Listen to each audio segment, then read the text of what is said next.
రాగి చెట్టుకి 108 ప్రదక్షిణలు చేస్తే పిల్లలు పుడతారు. యాక్చువల్లీ ఇది కరెక్ట్.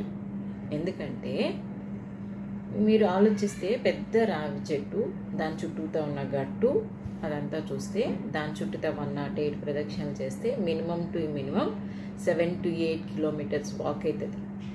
అది వెరీ స్ట్రాంగ్ ఫిట్నెస్ మోటివ్.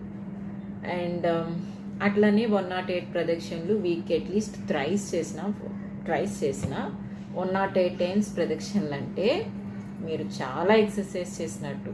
ఇంత ఎక్సర్సైజ్ చేయటం వల్ల మీకు లోపల బాడీలో ఎండార్ఫిన్ అనే హార్మోన్ రిలీజ్ అవుతుంది.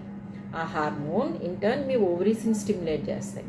పెల్విక్ ఏరియాకి బ్లడ్ సప్లై ఇంక్రీజ్ అయ్యి మీ యూట్రస్కి మీ ఇంత ఓవులేషన్ అవుతుంది. మంచిగా యూట్రస్ రిసెప్టివ్గా ఉంటుంది. మీకు స్ట్రెస్ ఫ్రీ ఉంటుంది. సైకలాజికల్ స్ట్రెస్ తగ్గుతాయి. పీరియడ్స్ రెగ్యులరైజ్ అవుతాయి. ఆ టైంలో మీరు కలిసి ఉంటే ప్రెగ్నెన్సీ వస్తుంది. సో మోటివ్ భక్తి అనుకోండి, దాని బిహైండ్ సైంటిఫిక్ రీజన్ అయినా కానీ డెఫినెట్గా రాగి చెట్టు చుట్టూతా 108 ప్రదక్షిణలు చేస్తే, రాగి చెట్టే కాదు గ్రౌండ్లో చేయండి, ఇంకెక్కడైనా చేయండి ప్రదక్షిణలు, బాగా ఎక్కువ వైడ్ రేడియస్ ఉన్న ప్రదక్షిణలు చేయండి. డెఫినెట్గా కన్సీవ్ అవుతారు.